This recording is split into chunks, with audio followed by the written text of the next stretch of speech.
건국이념보급회에서는 이승만의 하와이 30년 후속작을 제작하고 있습니다. 여러분의 많은 관심과 후원이 필요합니다. 청소년들에게 건국의 아버지 이승만 대통령이 바로 알려지도록 힘쓰겠습니다.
하와이에서 내가 이렇게 오랫동안 있었고 여러분들이 다 도와주셔서 고맙다.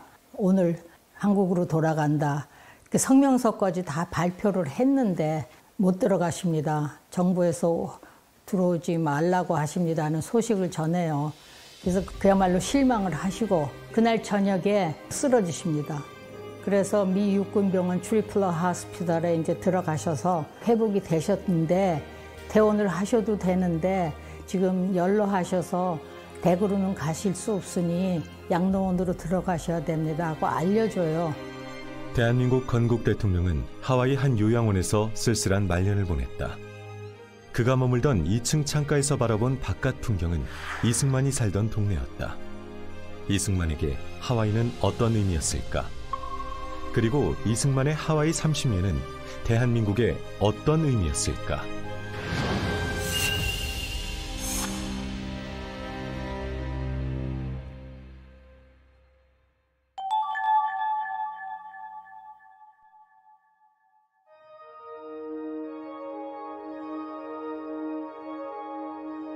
한 남자가 하와이 호놀룰루 항에 내렸다. 30살 반듯한 모습의 동양인. 1904년 처음 하와이에 도착한 이승만이다. 그해 8월 한성 감옥에서 추록한 이승만은 11월 29일 호놀룰루 항에 당도했다. 호놀룰루에서 머문 시간은 단 하루. 하와이엔 동포들이 있었다. 1903년 1월 13일 처음 사탕수수 노동자로 이민 온 한인 동포들. 그들은 하와이 전역 사탕수수 농장으로 흩어져 일을 하고 있었는데 하와이에 한 35개 농장이 있었는데 그중에서 가장 우리 한인들이 많이 모여 있었던 것이 에바 농장입니다. 1904년 11월 29일 밤에 처음으로 이승만이 와서 이곳을 방문을 해서 교회에서 한인들 200명이 모인 자리에서 연설을 했어요. 연설 내용에 대한 기록은 없지만 이승만이 어떤 이야기를 했을지 짐작가는 기록은 있다. 에바 한인 교회 분들이 그 이후에 한 3개월 정도 있다가 교회 지도자분들에게 찾아오셔서 약 300불의 헌금을 전달하셨다고 합니다. 그러면서 하시는 말씀이 우리에게도 교회당 건물을 좀 세워주셨으면 좋겠다고 부탁하셨다고 하는데요. 그러니까 농장 관리인이 깜짝 놀래죠. 이 사람들의 월급이 16불 정도밖에 안 될 때인데 어떻게 300불을 헌금을 해서 교회당을 세워달라 그러니까 감동을 해서 그 관리인이 농장 예산에서 1000불을 들여서 목조 건물을 건설을 합니다. 건축을 하고 그 한인들이 낸 돈으로는 내부를 장식했다. 그러니까 우리 한인 교회당이 자체 교회당, 물론 우리 돈으로 한인들의 돈으로 완전히 지은 것은 아니지만 그 어려운 형편에서 300불을 내면서 교회당을 지어달라는 그 제안을 했다는 그것이 3, 4개월 전에 이승만의 연설을 들은 사람들의 자발적인 행동이 아니었나 그렇게 추측할 수 있습니다. 왜냐하면 감옥에서 독립정신을 탈고하고 나오신 이승만이 교회가 자립을 해야 된다는 것과 나라가 자립을 하려면은 경제적으로 독립을 해야 한다는 걸 주장하지 않았나 그렇게 생각을 합니다. 에바농장 연설에서 그가 남긴 키워드는 자립이었다. 단 하루 저녁 머물면서 자립과 독립의 정신을 강조해 지도자로 각인된 이승만.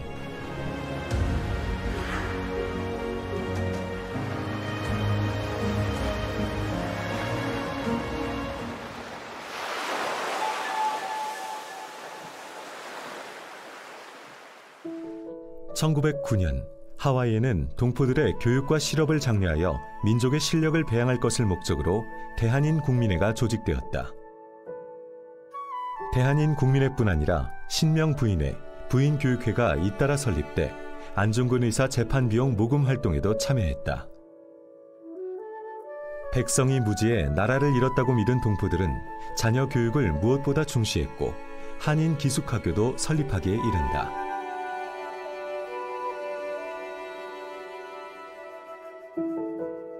(1913년 2월 3일)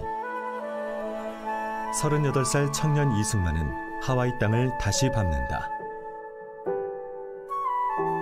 1904년 방문 후 9년 만이었다. 어떤 이유에서 이승만은 하와이로 돌아왔을까? 그는 왜 이곳에 정착을 결심했을까? 왜 그럼 왜 하필 하와이를 택했느냐?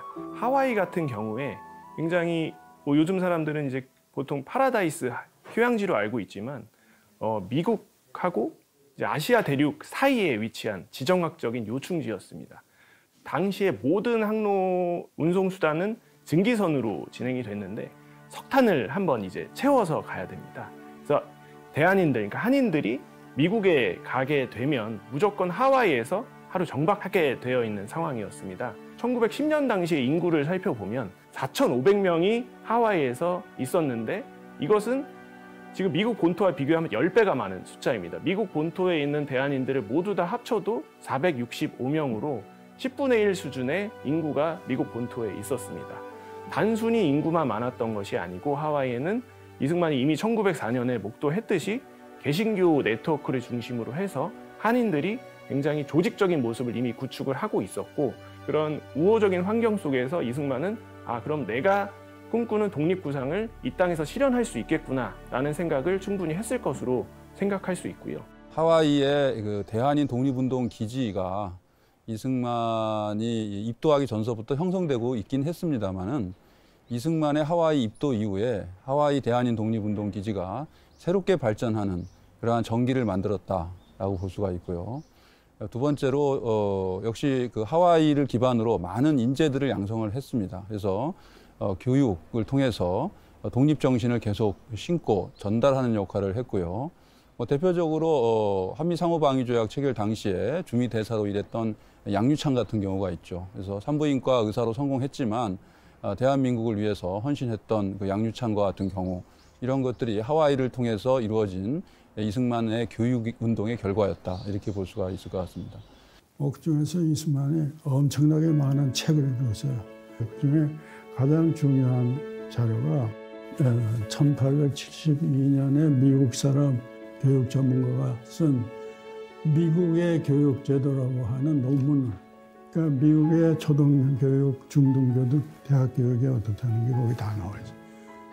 영어로는 On the Education of the United States. 그걸 일일이 붓글씨로 베꼈어요. 예. 그 아티클을 말이죠. 완전히 외운 거예요.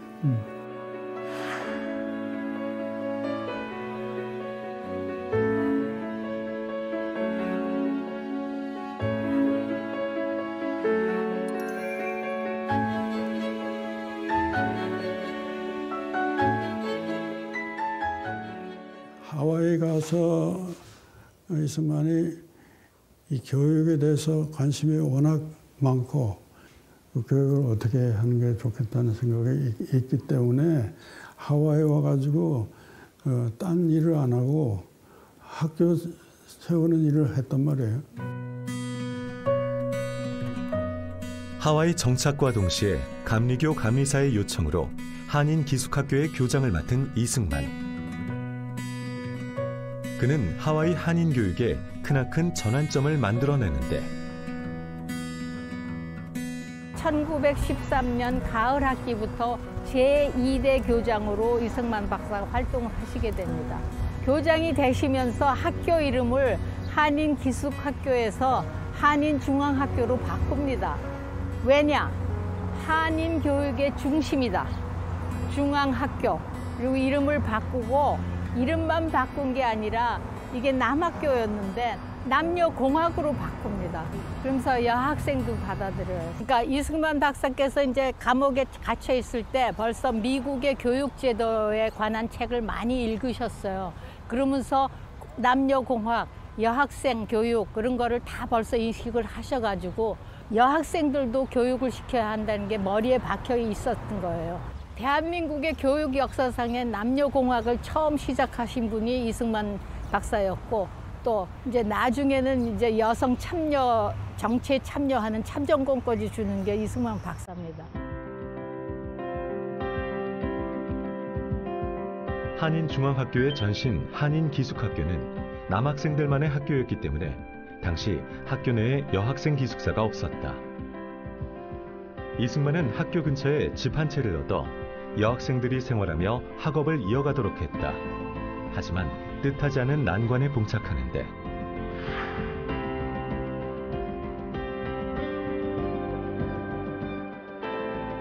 한인기숙학교를 남녀공학으로 바꾸고 학교 이름도 한인중앙학교로 바꿨어요. 남학생들만 있던 기숙사였기 때문에 여학생 자리가 없었어요. 그래서 이제 여학생 기숙사를 학교 옆에 집을 하나 빌려서 여학생을 기숙사로 사용을 했는데 여학생이 자꾸 늘어나니까 그 집이 비좁아진 거예요. 그래서 여학생 기숙사를 또 하나 짓자 그래가지고 이승만 박사가 이 길에다가 땅을 하나 사가지고 여학생 기숙사를 졌어요. 그래서 학생들이 여기서 살면서 한인중앙학원에 다녔는데 그 거리가 멀었기 때문에 여학생들이 걸어 다니기가 힘들어서 이제 고민을 하시는 거예요. 이승만 박사가. 이렇게 애들이 통학하기가 힘들다. 그러니까 차라리 그러면은 여학교를 따로 짓고 기숙사하고 여학교가 같이 있는 거를 시작을 하는 게 좋지 않겠냐 해서 이제 우리 교민들하고 의논을 하신 거죠. 그러니까 교민들도 그렇게 해서 그럼 여학원을 짓자 그래가지고 캠퍼스를 짓고 기숙사를 하나 짓고 그래서 잘 운영이 됐어요. 그게 1915년 가을 학기부터 시작을 해서 잘 운영이 됐어요. 그런데다 이제 그 학교에 대해서 영자신문에서도 그러고 막 이제 학교를 홍보를 해주고 학교가 운영이 잘 되니까 남학생 학부형들이 우리 남학생도 거기에 받아달라고 또 요청을 하니까 1918년 봄학기에 남학생을 받아들여요. 그래서 여학교가 이제 남녀공학으로 또 변해지는 거예요. 그러고 보니까 학교 이름은 한인여학원인데 남학생이 들어왔으니까 남녀공학으로 바꿔서 이름을 한인기독학원으로 바꿨습니다. 그러고 나니까 남학생들 기숙사도 또 져야 되고 그러니까 여기에는 땅이 이렇게 좀 가파라서 질 수가 없어서 이 땅을 이제 여기서 철거를 하고 그래서 그 이제 알리올란이라는 그 학교 그때 그 학교도 마침 문을 닫았던 학교인데 거기를 이제 수소문을 해서 거기를 빌려서 이사를 가고 1918년 한인 기독학원이 설립된다. 아직 알리올란이 학교 현판을 떼지도 못한 채 한인 기독학원의 역사가 시작되었다. 한인 기독학원은 교육열이 유독 강했던 한인들의 열의와 교사들의 헌신, 무엇보다 이승만의 추진력이 있었기에 가능했다. 100년 전 부지 그대로 알리올란이는 초등학교로 운영되고 있다. 여름방학이 시작돼 한적하고 조용한 교사. 이곳의 역사도 조용히 흐르고 있었다. 우연히 교장 선생님을 만난 일행. 알리올라니의 역사가 새겨진 곳이 있다고 한다. So we can go to the... 한인 기독학원 100주년을 기념한 동판이다. So since we put this in 2018, tell me about what do you do with this? Whether you introduce your students at the beginning of semester? Yeah, so I'm the new principal here, so what I want to do is have all our students understand the history of the school. And so we can have this. The last couple of years were hard just because of COVID. Yeah, that's right. But this coming year, what we want to do is have them have a good understanding of the history of our school, the history behind the Korean Christian Institute and what role they played in our school. That's good. Just so the kids have a good understanding of the tradition and the history of the school.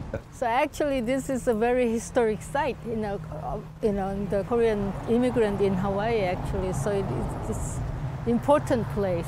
So since we know now, let's do something close, contact relationship with the Korean American Foundation. Yeah, so I think it would be a great idea if we had that partnership. So whether it's an art contest or something where somebody can come and do a music lesson or that, for our Gangnam students. Style, BTS. Anything, yeah. We can bring the BTS over here. Okay, bring BTS. We have a lot of people in the army, so if you bring BTS, that'd be good. That's good. But Great. anything to just strengthen the students' understanding. Yeah, that's good. That's good. 100년 전 한인 교육의 산실이었던 것 외에 알리올라니는 독립운동사의 매우 중요한 현장으로 기록된다. 더 중요한 일이 일어나는 게 뭐냐 하면은 3.1운동 소식이 3월 9일 일요일에 우리 한인 동포들에게 알려져요. 그러니까 이제 국민회에서 의논들을 많이 해가지고 4월 12일 날 독립경축축제를 하기로 결정을 합니다.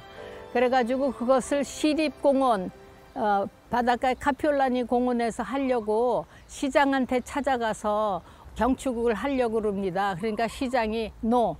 왜냐하면은 2% 안 되는 한인들이 독립운동 했다고 여기서 경축하고 그러면은 민족 갈등이 일어날까 봐 걱정을 해서 안 된다고. 그러니까 또 이 대표들이 시의원을 찾아가요. 근데 시의원들도 마찬가지로 노를 하니까 이분들이 생각하기를 오케이, 그러면 한인 기독학원은 우리 프라이빗 우리 한인들의 소유, 소유는 하지만 학교니까 거기서 하자. 그래서 4월 12일에 여기 경축제가 여기서 열리는 겁니다. 800여 명이 참여를 해가지고 아침에는 식을 하고 오후에는 씨름도 하고 하여튼 그런 거를 많이 해서 신문에, 영자 신문에도 크게 나고 우리 국민보에도 크게 나는데, 그때 찍은 그 경축식 이 바로 저 나무 밑에 이렇게 단을 세워놓고 이제 태극기도 있는 사진도 있고, 그래서 거기서 경축제를 하고 이제 오후에는 여기서 이제 그야말로 축제를 벌리고 그렇게 했어요. 근데 호놀룰루에서만 있었던 게 아니라 호놀룰루에 참석하지 못했던 사람들을 위해서 우리 와이알로아 농장에서도 있었고, 빅아일랜드의 호노카라는 농장에서도 있었고, 또 다른 여러 군데서 다 똑같이 4월 12일에 독립경축, 대한독립경축제를 지냈습니다. 이게 아주 중요한 사건 중에. 그래서 이렇게 제가 찾아본 결과로는 3.1 운동을 한 것을 경축, 대한이라는 나라가 독립이 된 것으로 경축을 한 것은 하와이밖에 없어요. 그래서 아주 이렇게 역사적인 경축제라고 그렇게 말씀드릴 게 있겠습니다. 그때 마침 이승만 박사는 파리 강화회를 가려고 동부에 가 있었어요. 그리고 그때 마침 또 필라델피아에서 그러니까 First Korean Congress라고 그래가지고 한인 대의회를 열었습니다. 그것을 열고 있는 소식을 듣고 거기다가 이제 우리가 이렇게 경축을 하고 앞으로 운동을 계속하도록 우리가 협조를 하겠습니다 하는 그런 축전을 보내고, 그러니까 한인들이 딱 대표들이 거기서 모여서 했어요. 그리고 결국은 파리 강화회에는 참석을 못 하셨지만 그때부터 이제 미주 사회에다가 우리 한인의 독립 그 운동이라든가 이런 거를 이제 홍보를 하기 시작하시는 그 계기가 되는 겁니다.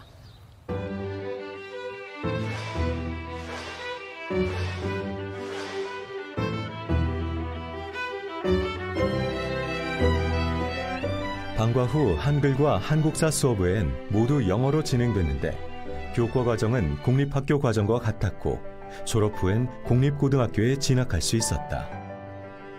정규 교과 과목 외에 보이스카우트와 YWCA 회원 활동, 스포츠팀도 운영되면서 국제사회에 적응할 인재로 양성하고 있었다.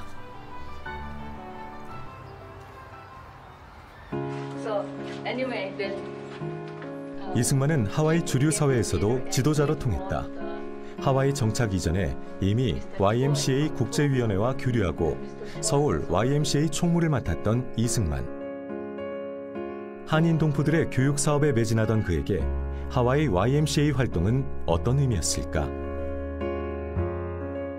And the Nuuanu YMCA was the very first interracial That's right. YMCA in America. That's correct. And That's correct. That's been one of the legacy and historical realities. Because it's Hawaii. Well, we are the most diverse YMCA That's in right. the country. That's right. Because That's of right. Dr. Rhee and others who helped to start the Nuuanu Y. It's a wonderful gift that Dr. Rhee and others gifted to us. That's this right. collective, everyone together YMCA. That's right.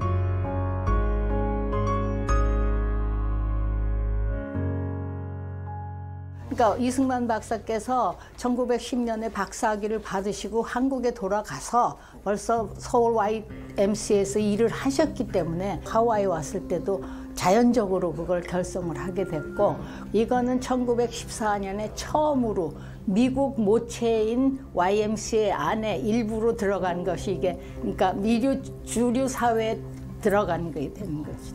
우리 한인들은 하와이 전체 인구의 2%를 넘어본 적이 없어요. 그렇게 숫자적으로는 아주 소수 민족이지만 우리 지도자들이 있었기 때문에 동등하게 활동을 할 수 있었죠. 숫자적으로는 적더라도 동등하게 활동을 할 수 있었죠. 물론 하와이라는 사회가 다민족 사회이기 때문에 누구를 뭐 경시하다가 깔보거나 그런 게 아니고 다 같이 모여서 일을 하는데, 이제 우리도 소수민족이긴 하지만 우리도 떳떳하게 사회 일원으로 활동을 했던 것이죠.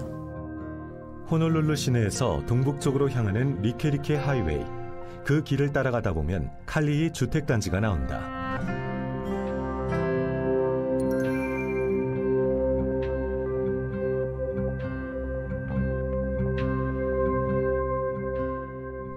현 칼리히 초등학교, 한인 기독학원이 알리올라니를 떠나 새 교사를 지었던 곳이다.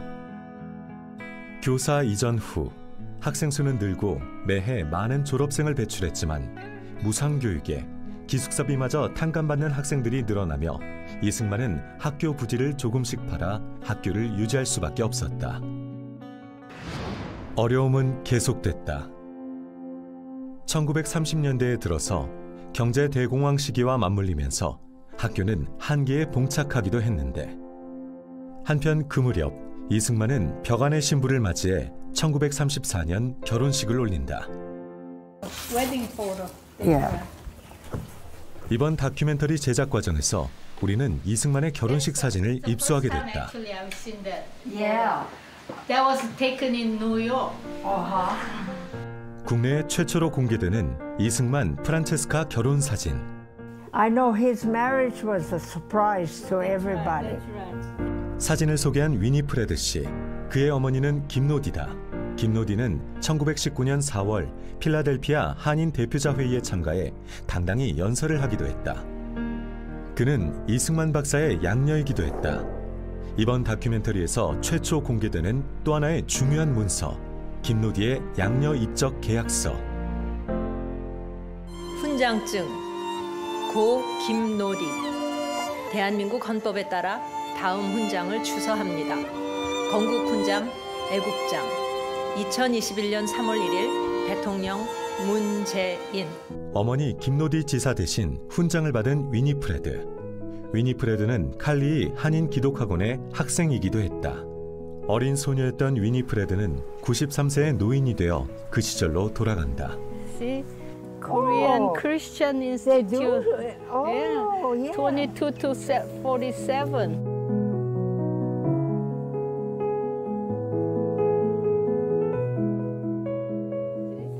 So now tell me where the school building was. I have no idea. Because I know when you come up this way. We walked up the hill. And was there a dormitory this side? No, when we walked up the hill, then there was a girls' dormitory. Dormitory here. Yeah. And then over there was where we all went to eat. Dining hall. The dining hall. And then down was the boys' dormitory. Oh, I see. So down that side, dormitory. Yeah. Yeah. Okay. And then it was sort of down the hill where it was the boys' dormitory. But there were two buildings. See, there was the dining hall, and then there was the school. The classroom. So dining hall and classroom that side. Classroom. Yeah. 땅은 정비되고 새 건물이 들어섰지만 80여 년 만에 다시 찾아온 칼리히의 한인 기독학원 곳곳을 위니프레드는 생생히 기억하고 있었다. 그의 어머니 김노디는 한인 기독학원의 교장이기도 했다. 위니프레드는 그의 어머니를 일하느라 늘 바빴던 분으로 기억한다. There was nothing. Nothing. It was just mountain. Even 20 years ago, it wasn't up there. 김노디를 비롯해 한인 기독학원의 교사로 활동했던 사람들. 그중엔 프란체스카 여사도 있었다. 이승만 박사의 비서이자 동지였던 프란체스카 여사. 외교 활동을 펼친 이승만 박사를 대신해 그녀는 학교 운영을 맡기도 했다. 하와이라고 하는 곳이 어떻게 보면 동양 문명과 서양 문명을 잘 융합하는 그러한 곳이었다고 생각이 들어요. 그래서 실제로 그러한 동양 문명에도 정통했고 서양 문명에도 정통했던 이승만이 그러한 문명의 융합의 장소로서 하와이를 활용했던 것이 아닌가 그렇게 생각이 들고요. 대표적으로 지금도 명문대학이라고 꼽히는 인하대학교가 인천 플러스 하와이라는 이름으로서 오늘까지도 그렇게 명성을 이어가고 있는 게 아닌가 그런 생각을 합니다. 한인 기독학원에서 잉태된 교육강국의 꿈은 고국에서 꽃을 피운다. 1947년 문을 닫은 한인 기독학원 부지를 판 15만 달러가 인하 공과대학 설립의 종잣돈이 되었다.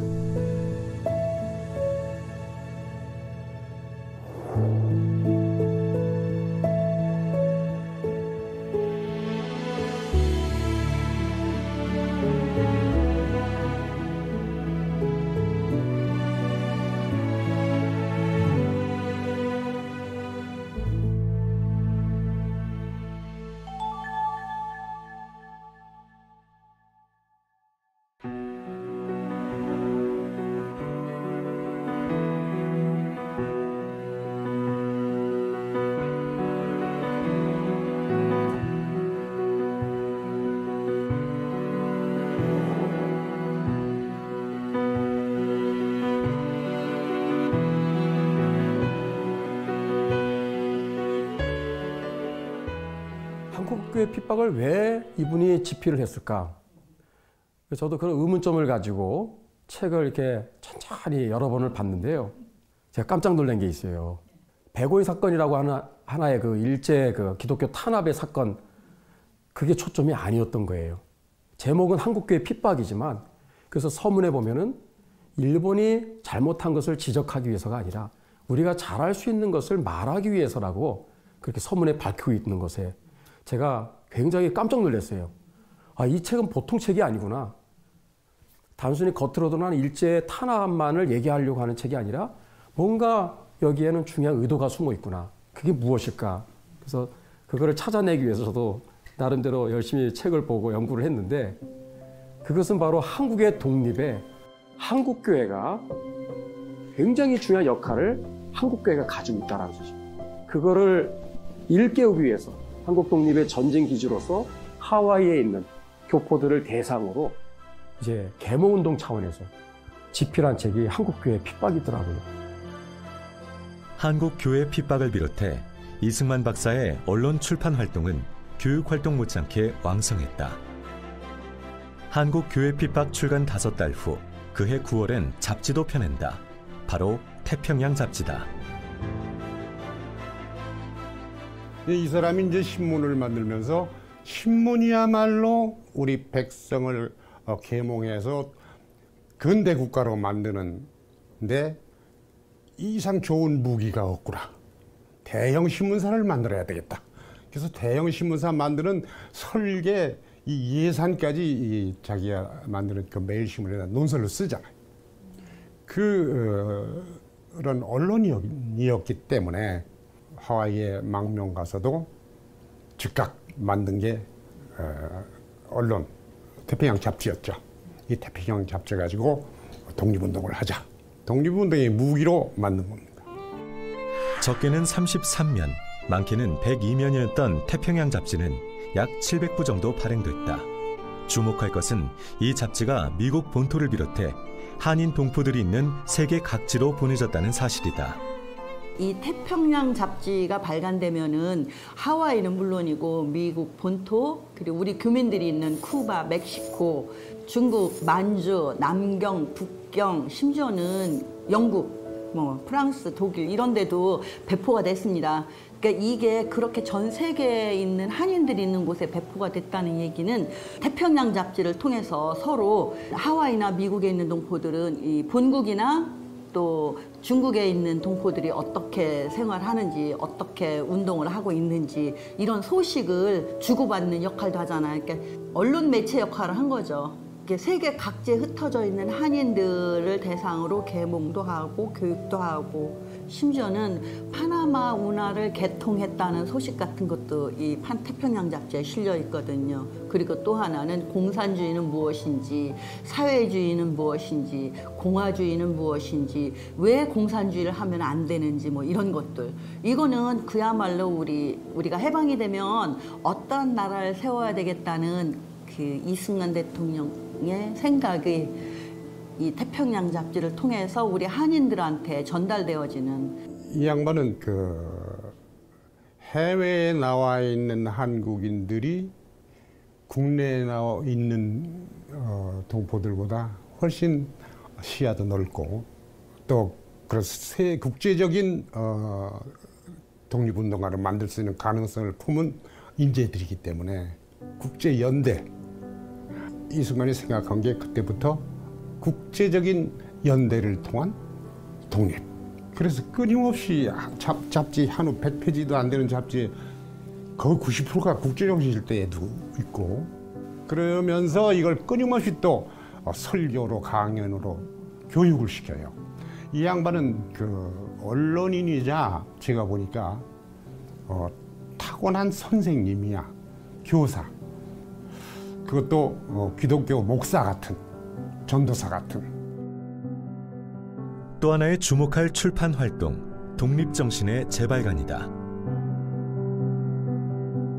그래서 이승만 대통령은 될 수 있는 대로 어떤 문제가 생기면 자기 생각을 글로 표시해서 국민이 읽어야 된다, 국민이 알아야 된다 하는 이러한 교육자적 자세를 취했습니다.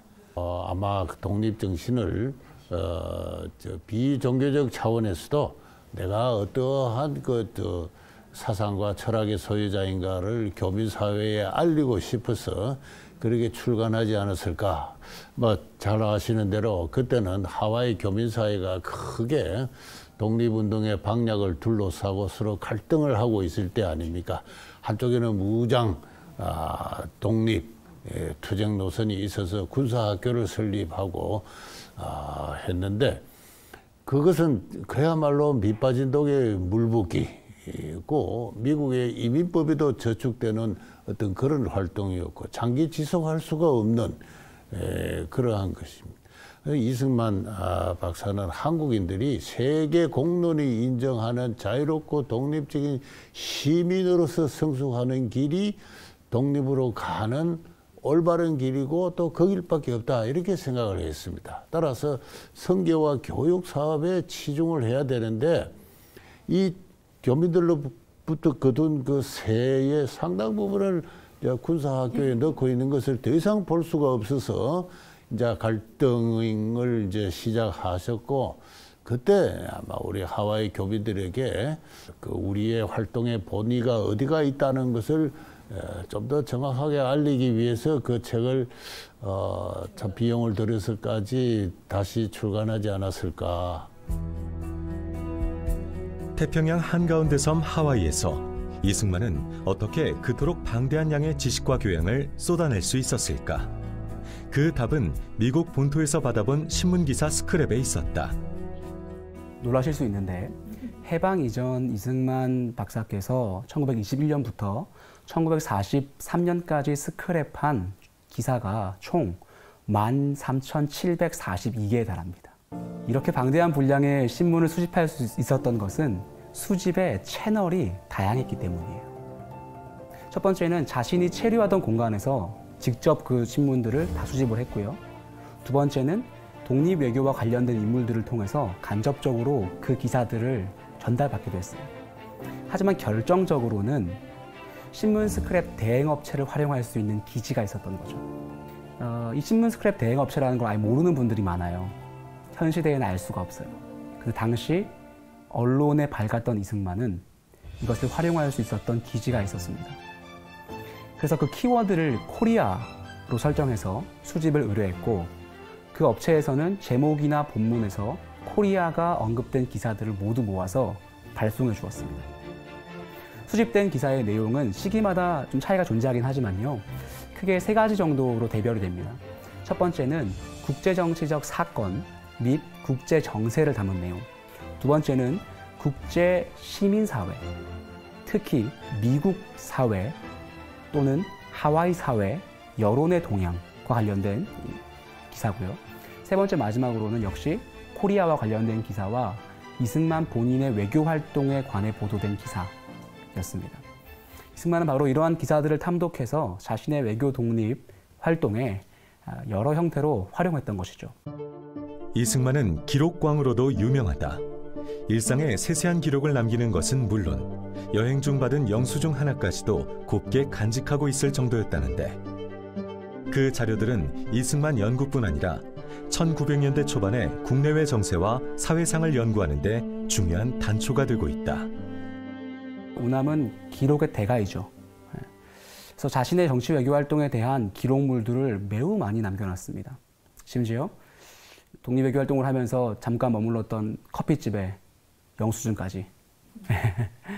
그 기록의 대가가 남겨놓은 기록물들이 연구되지 않은 정도가 아니라 정리조차 되지 않아서 존재도 모르는 문서가 굉장히 많았습니다. 그분이 나눴던 그 회계 수첩 같은 거를 보면은요, 기가 막힙니다. 뭐 단돈 일전이라도 어디다 썼다는 걸 전부 기록을 해 놓으셨는데, 이제 불행하게도 한 곳만 남아 있어서 1920년도 중간에 있는 그것만 남아 있어서 그나마도 그분이 어떻게 활동을 했다, 어디다 돈을 썼다, 뭐 머리를 얼마 주고 깎았다, 뭐 이런 지팡이를 어떻게 얼마 주고 고쳤다 하는 이런 얘기까지 다 이제 기록이 남아 있고요.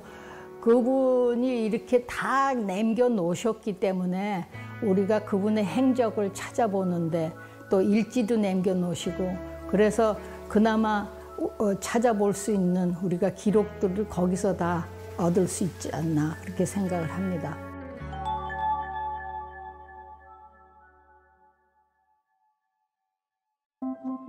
오아후 섬에서도 한참 떨어진 하와이 큰 섬 빅아일랜드. 이승만의 또 다른 실험, 경제 독립의 근거지가 있는 곳, 동지촌이 있던 빅아일랜드다. 이승만의 하와이 활동을 연구해온 이들도 몇 년 만에 벼르고 별났던 방문. 온통 숲으로 둘러싸인 이곳에 이승만과 동지들의 흔적이 남아있다는데, 제작진은 이번 촬영 기간에 새로운 곳을 찾아냈다.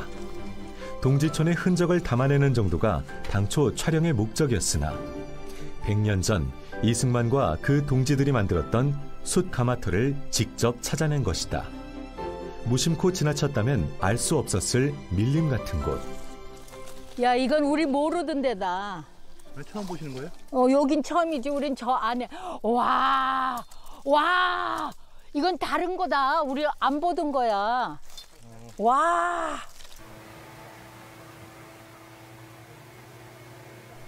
울창한 숲에 가려진 놀라운 현장.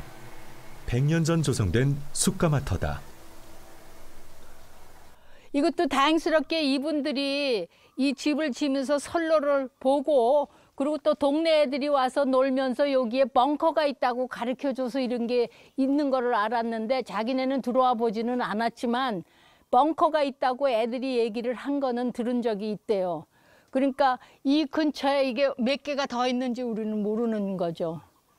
그러니까 어쨌든 이번에 이 다큐멘터리를 만들면서 이 규모가 그렇게 하나가 있고 그런 게 아니라는 걸 지금 우리가 알게 된 거예요. 이승만은 사탕수수 농장 일을 더 이상 하기 힘든 나이든 동포들을 구제하고 경제적 자립을 도모하기 위해 동지촌을 만들었다. 조성 당시 오희와 숲 968에이커에 달하는 규모였다는 동지촌. 드디어 5년 만에 드디어.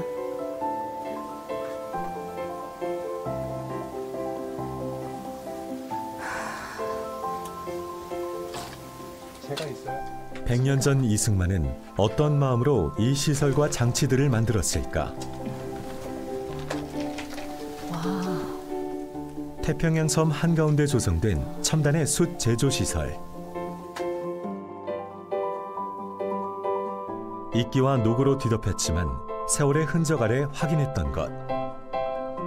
그것은 이승만과 동지회 회원들의 땀과 노력이었다. 이 바퀴가 그러니까 이 위에 이제 철제 나는 바구니라고 그러는데 어쨌든 철제 칸이 들어가야 되니까 이 바퀴가 그 철제 칸의 바퀴예요. 그래서 이 선로를 따라서 이 속으로 들어가게 그렇게 만들었던 거죠. 들어갔다 나왔다 이제 그런 게. 그러니까 이야, 참 생각도, 그러니까 이런 거를 모르시던 분이 여기 엔지니어들하고 한테서 같이 배우면서 이런 거를 배워가면서 사업을 벌리셨다는 게 이게 보통 일이 아니잖아요. 이승만은 엔지니어에게 일일이 배워가며 숯을 구웠다. 당시 그에게 가장 중요한 것은 동포들의 자립이었다. 이승만이 조직한 동지회. 그는 1921년 7월 임시정부 옹호와 동포의 대동단결 도모를 위해 동지회를 조직했다. 동지회 결성 4년 후엔 재정 확보의 방편으로 경제활동을 시작하면서 동지 식산회사를 설립한다. Dongjihe was founded in 1921, and at that time there was conflict actually within the Korean community between the Kungminhe, which was the Korean National Assembly, and Dr. Ri. But my understanding is that after the provincial government was declared in 1919, Dr. Ri felt that the provincial government should be supported rather than the Kunminghe. But there was conflict within the association. So Dr. Ri broke off from Dongjihe, and his purpose was to support the provincial government of Korea and also to provide benefits for the immigrant Koreans in the United States and Hawaii. Dr. Ri felt that the Koreans had to become financially self-supporting. And so in, was it 1926, he formed a Dongji Investment Company and issued shares and was able to raise about $30,000, which was a lot of money at that time. 이승만 박사님이 여기 오셨을 때 제가 들은 기억으로는 여기 한국 그 젊은 사람들을 그분들을 모셔가지고 와서 땅을 내 기억이 참 정확하지 않으면 뭐 20에칸지 하여튼 큰 땅을 사가지고 거기서 농사를 짓고 수술고 가지고 그걸 여기 있는 사람들한테 팔아서 독립운동 기금을 마련을 하려고 그러셨답니다. 그 얘기는 그 옛날 할머니들한테 제가 들었습니다. 여기 있는 그 할머니들이 그분들이 사진을 보고 결혼해 오셔서 와보니까 그 사진을 봤을 때는 젊은 잘생긴 남편들이었는데 와보니까 할아버지가 있고 근데 벌써 돌아갈 수도 없고 그래서 그냥 살고 그랬다고 그래요. 그렇지만 그 할머니들이 그때 내가 왔을 때 몇 분이 계셨는데 그분이 자기네들이 젊었을 때 그 이승만 박사님이 독립운동을 가끔 오시고 가신대요. 그러면 그때마다 자기가 모았던 돈을 막가지고 이승만 박사님 독립운동은 쓰시라고 그렇게 줬다고 그랬어요. 그 말씀을 들었어요. 그 할머니한테 들었어요. 그래서 참 훌륭한 분으로 늘 기억을 하고 있었습니다.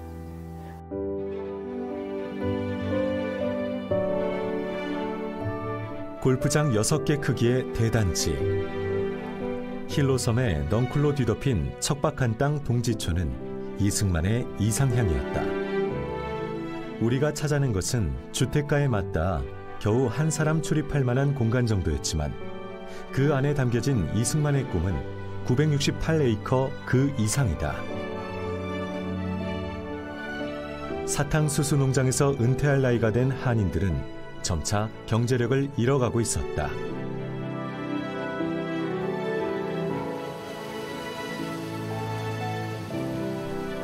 사탕수수 농장에서 평생을 일하며 조국의 독립운동에 자금을 보탰던 동포들을 위해 이승만이 할 수 있는 일은 땅을 매입하고 경제 공동체를 만드는 것이었다.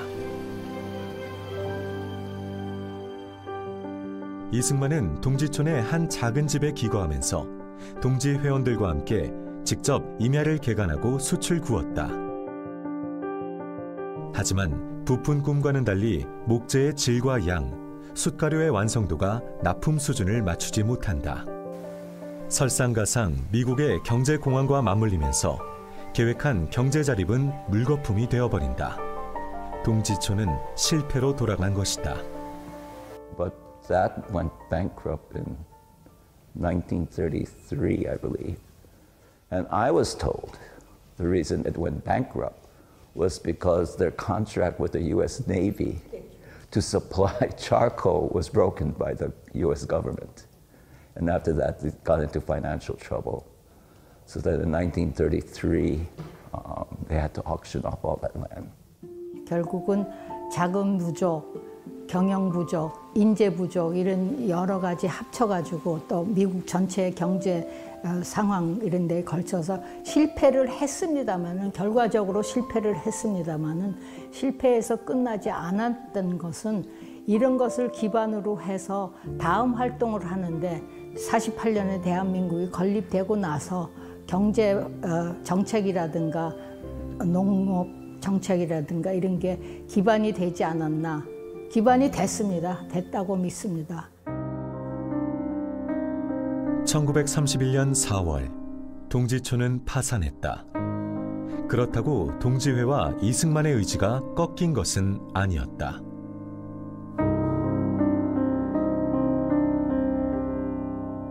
동지회 probably has about 50 members. Among those 50 members, about 10 are very active. And our focus is on history and education for the Korean youth in Hawaii. So this year we are providing 8 scholarships at $2,000 per person, and we have maintained that type or more in the past years. Very dependent on our investments in the market and how they do. No particular subject. But this year, we implemented a question where it talks about understanding Dr. Syngman Rhee and how Dr. Syngman Rhee's philosophy, activities may have influenced how you think or you may be thinking in the future. 처음 숫가마터가 1978년에 이게 그 세상에 드러났거든요. 한 30년 이상 누구도 거기에 관심을 갖거나 발굴해 이걸 보존하겠다고 생각하는 사람이 없었어요. 참 안타깝더라고요. 갈 때마다 매년 갈 때마다 조금씩 달라지더라고요. 이게 산화돼서 철이 녹아내리고 하는 걸 보면은. 그래서 이번에는 또 입지 조건도 굉장히 좋고 하니까 우리가 이것을 구매를 하긴 했는데 갈 길이 멀죠. 이 가마터가 그냥 이승만 박사의 독립운동 유적지이면서도 하와이에 있는 동포들의 그 피와 땀이 같이 여기 얽혀 있는 거잖아요. 그러니까 하와이 이민 1세대들의 독립운동, 그러니까 조국 독립을 위한 그 희생의 발자취이기도 하고, 그러니까 하와이 교민들한테도 굉장히 중요한 역사적 그 유물이면서 우리 대한민국의 또 굉장히 중요한 독립운동의 발자취니까 이거는 뭐 어느 개인이 할 수 있는 일이 아니니까 정부 차원에서 들어서서 이거를 잘 좀 해줬으면 하는 바람입니다.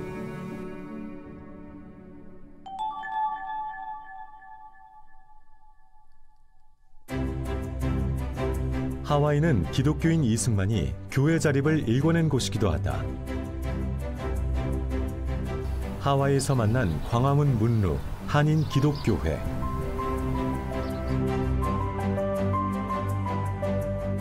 이승만은 하와이 감리교회에서 독립, 한인들만의 독자적인 교단을 세운다.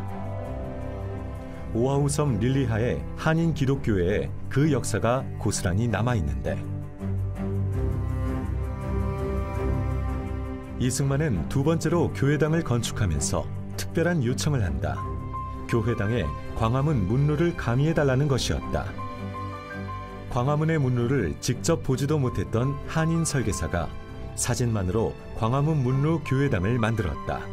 이 한인 기독교회는 하와이 한인들의 상징적인 장소와 건물로 자리매김한다. 자립이라는 키워드가 교회 설립으로 이어진 것이다. Parents were married here in the church, and I was baptized here and started attending Korean Christian church since I was a baby, yes. I also got married here with my wife, and my children were baptized here too. My name is Joseph Kim. I'm a fifth generation member of the Korean Christian church. I don't really have a comment on that one because again, my grandfather was a baby, I was a baby, you know. I do think we need to remember that as a founder, but at the same time, it is a church that should be based and founded on God. 코로나 이후 대면 예배가 사라졌던 교회가 모처럼 주일 예배로 활기를 띈다. 한인 기독교회는 하와이 한인 기독교인들의 정신적 구심점이 되고 있었다. 예, 저희들이 교인 대부분들은 오래되신 분들은 우리가 해마다 이 숙모회와 동지와 함께 우리 이승만 그 초대 대통령님을 기념하는 생신을 우리 교회에서 해마다 해왔습니다. 오아후 섬 와히아와 교회, 이승만이 세운 호놀룰루 한인 기독교회를 따라 세워진 한인 기독교회다. 1919년 이 소박한 교회 건물에 한인 동포들이 모여 예배를 드리고 조국 독립을 기원했다. Our church was founded in 1919 under the leadership of Dr. Syngman Rhee. He had already started the Liliha Korean Christian Church, then started Wahiwa Korean Christian Church in 1919. Many Korean ministers since then have served here. 오아후 섬에서 비행기로 40분 나라가 만난 빅아일랜드 힐로. 호놀룰루뿐 아니라 빅아일랜드에도 이승만의 교회 자립의 흔적이 남아있다. 힐로 한인 기독교회를 찾은 제작진. 한인 동포들이 있는 곳엔 이승만이 있었고 교회가 세워졌다. 이승만은 조국이 기독교 정신으로 무장해야 한다는 신념을 가지고 있었다. 기독교 정신이란 평등과 독립 정신이 그 근간이기 때문이다. 저희 교회는 1919년에 이승만 박사에 의해서 교회가 세워진 교회로 알려져 있습니다. 저희 교회는 멤버라고 하면 아이들까지 다 합쳐야 40명 정도입니다.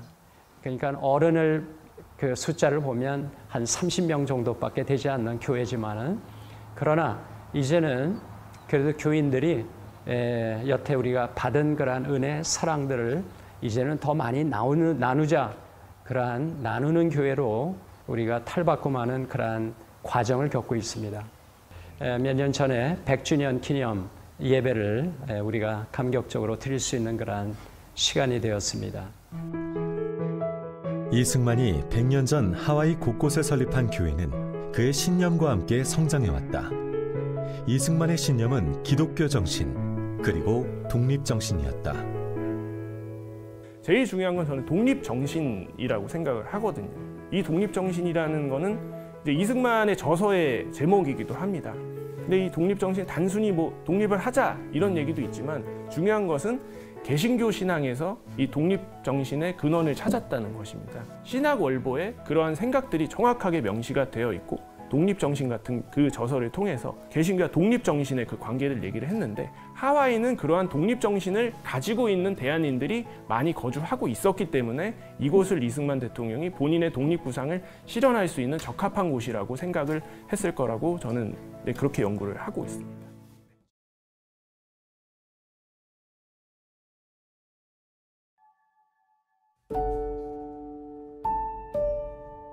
대한민국 국립서울현충원, 이곳에 건국 대통령 이승만의 묘소가 있다. 2022년 5월 하와이에서 온 이덕희 소장과 건국 이념보급회 김효선 사무총장이 이곳을 방문했다. 이승만 대통령께 이 다큐멘터리의 제작을 알리고 싶었던 것이다. 어떻게 오셨어요? 그냥 여기 산책 좀. 산책 정도로. 이 비석은 98년에 세워졌어요. 돌아가신 건 65년에 돌아가시고, 근데 이제 그때 정권이 그러니까 비석을 하나도 못 세웠었어요. 그래서 하와이의 이명신 총장이라고 그때 그렇죠. 그분이 하와이를 지나가시면서 묘지에 묘비가 하나도 없으니까 하와이 동지회 사람들이 좀 그 묘비할 돌을 좀 보내달라. 그래서 저 돌이 온 겁니다. 아, 저 돌이. 저게 처음으로 세워진 게 71년에 세워진 건데, 그때 프란체스카 여사께서 돌만 보내면 시하고 이제 조각은 우리가 할 테니까 그걸 보내달라 그래서 그걸 보내서 인천을 통해서 저게 들어온 거예요. 그래서 그 운반비까지 전부 와서 여기서 이제 조각을 해서 이렇게. 그래서 그 71년에 세워졌을 땐 이거 하나밖에 없었어요. 이제 98년에 저것도 98년에 같이 세워지고. 근데 저것도 처음에는 건국 대통령이라고 써 있었거든요. 근데 그거를 그 김대중 대통령 때, 그러니까 김종필 씨가 국무총리였고 못 세우게 했어요. 안 된다고. 건국이라는 말 쓰지 말라고. 그건 모르고 어쨌든. 그래서 이제 할 수 없이 그걸 못 세우고, 그 비석은 지금 현재 이 비석 뒤에 땅에 묻었어요. 예. 그러니까 이제 역사가 좀 우리 대한민국 역사가 이렇게 복잡한. 바로 좀 역사가 바로 좀 잡히고 그러면은 다시 그걸 복원해서 교체해야 된다. 그래. 예. 이게 국민들이 아는 분들이 없어. 그나마 요즘에 좀 이제 이 대통령 그 묘소 방문하시는 분들도 좀 늘어났고, 또 어떤 역사가 있는지를 보는데 가슴 아프죠.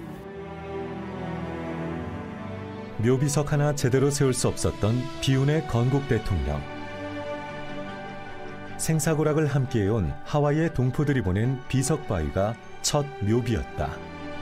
그 후 묘역은 조금씩 지금의 위용을 갖추게 되었다. 역사는 기억하고 기록하는 사람의 목. 이승만을 기억하는 이들의 발걸음이 오늘도 이어진다.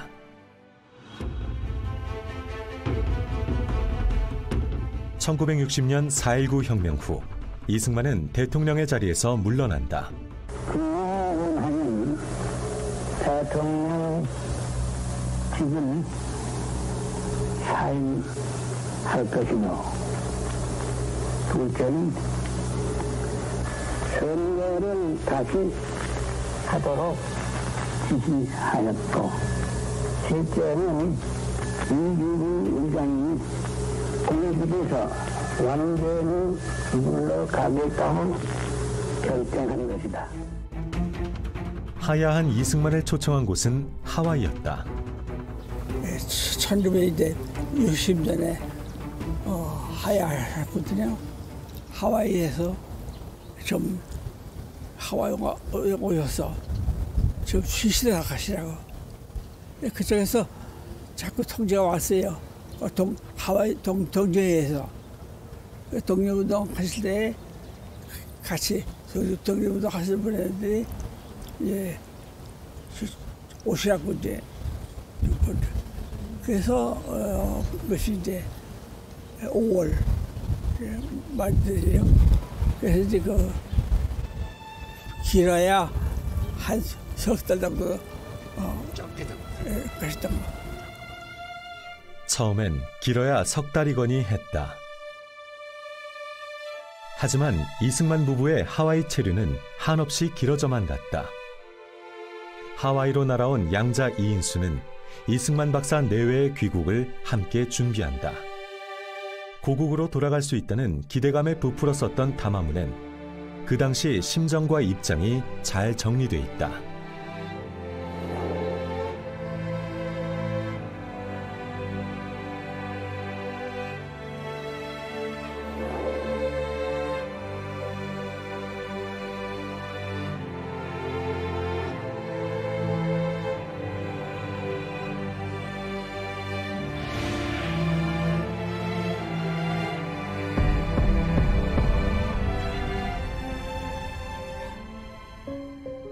그가 남은 삶을 보냈던 마우날라니 요양원이다.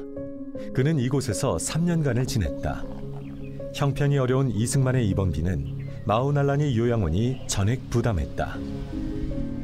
요양원이 프란체스카 여사를 위한 자그마한 방도 마련해 주어 그는 매일 병실로 출근하며 남편을 간호했다고 한다.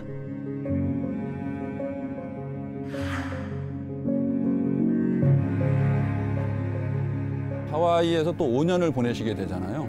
그러니까 1960년부터의 5년은 이승만 대통령과 프란체스카 여사가 4.19 정신을 인정하고, 그리고 그러나 결국은 4.19를 부정했던 5.16 세력으로부터 초대받지 못하면서 외롭게 결국은 최후를 하와이에서 맞이할 수밖에 없었다는 것은 어떻게 보면은 그때 그냥 귀국할 수도 있었음에도 불구하고 너무나 조국을 사랑했기 때문에 조국으로 돌아오지 않은 그러한 선택을 한 것이 아니었나, 저는 그렇게 보고 있습니다.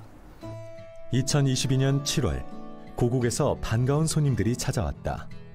대한민국 국가보훈처장이 마우날라니 요양원을 방문한 것이다. 워싱턴에서 열린 6.25 전쟁 72주년 행사를 마치고 본국으로 돌아가던 길, 하와이에 들러 이승만의 발자취를 따라가 보기로 한 것. And President Rhee used to be in this room over there that we're going to show you. This one right here. This was the room. You can go inside. 여기서 돌아가셨나? 건국 대통령이 생을 마감한 방, 요양원의 보살핌은 물론 따뜻했겠지만 고국의 품만 했을까? 한국까지의 7,000km는 이승만의 그리움을 채우기엔 너무 먼 거리였다.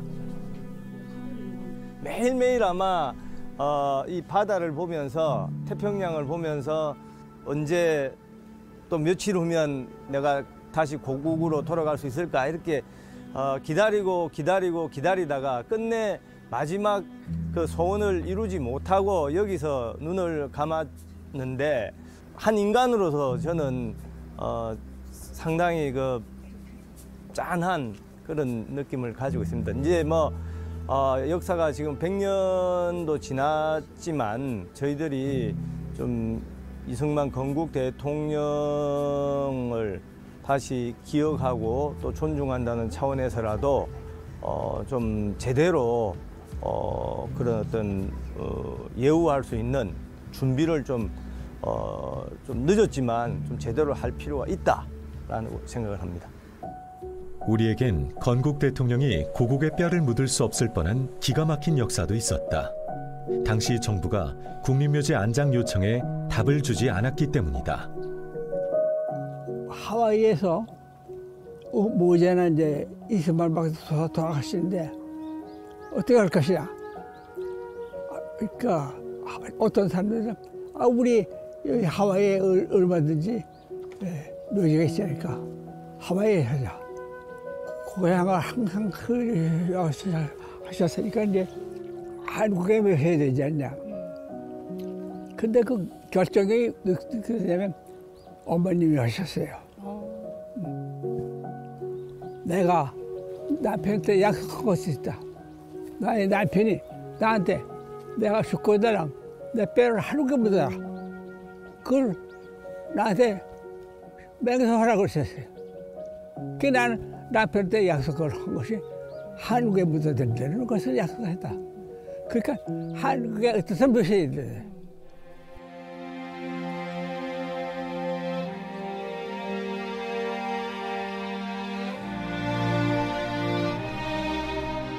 인생의 3분의 1을 하와이에 살면서 건국을 준비했던 이승만. 그가 보낸 하와이의 시간은 우리에게 어떤 의미였을까? 그 역사를 제대로 마주하지 않는다면 우리는 건국 대통령인 그에게 빚을 진 채 살아가야 할지도 모른다.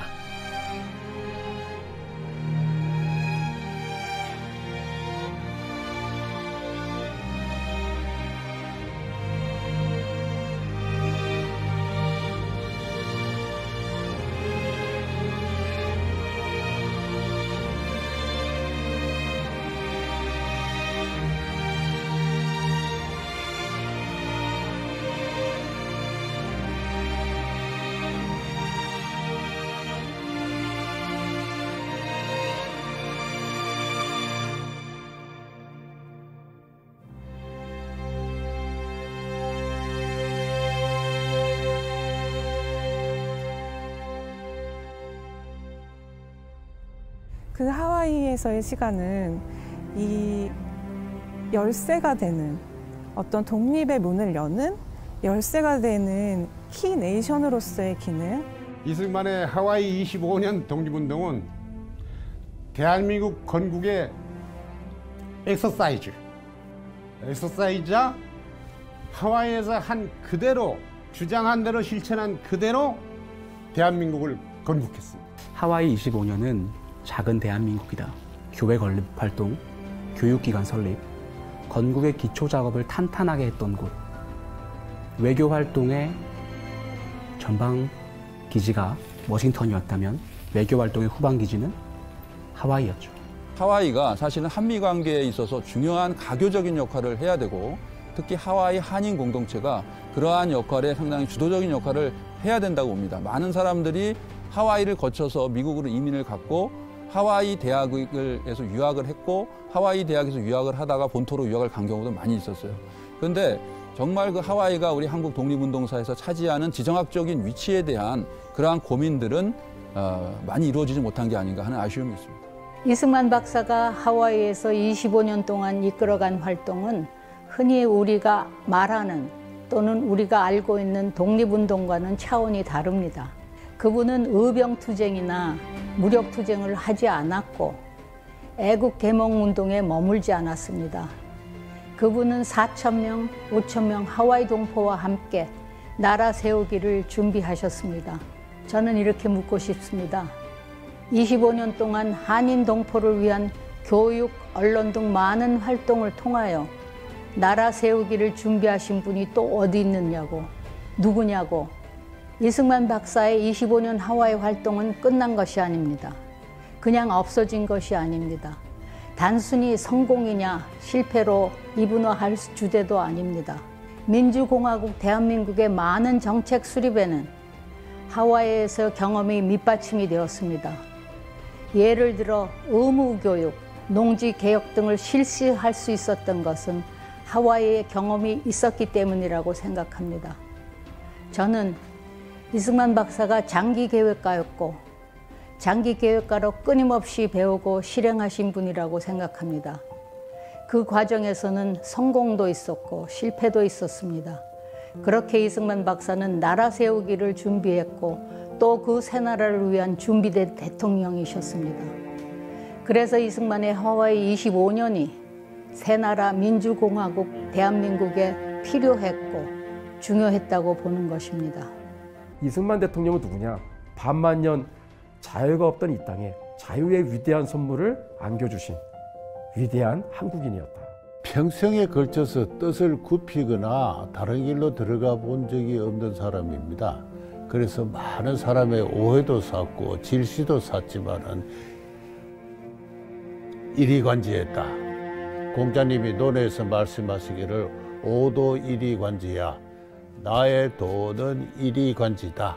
하나로서 처음과 끝을 관통한다 했을 때 전통 유학자로서 출발한 이승만은 그 유학의 정신에 투철하여서 그가 결국 근대 학문과 기독교를 개종 이후에도 오도 이리관지 했다는 점에서는 전통과 외래 문명이 훌륭하게 결합해서 탄생시킨 참 위대한 한 사상가와 정치가를 이승만에서 본다.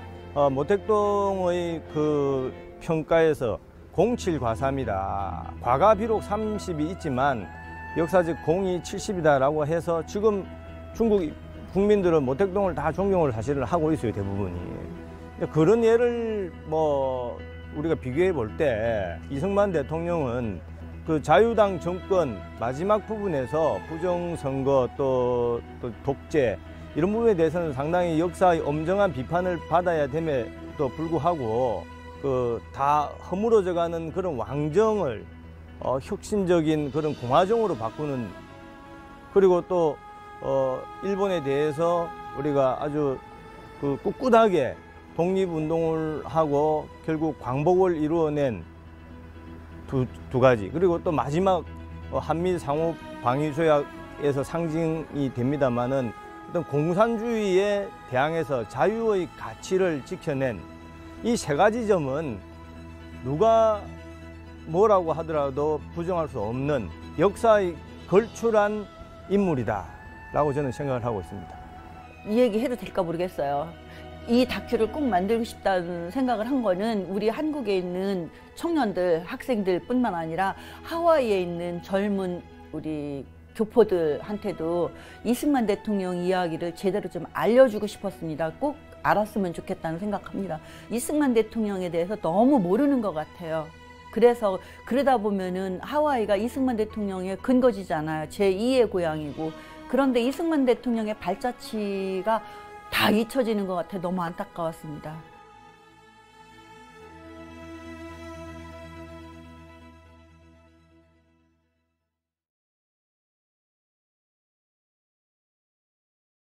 건국이념보급회에서는 이승만의 하와이 30년 후속작을 제작하고 있습니다.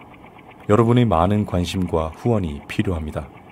청소년들에게 건국의 아버지 이승만 대통령이 바로 알려지도록 힘쓰겠습니다.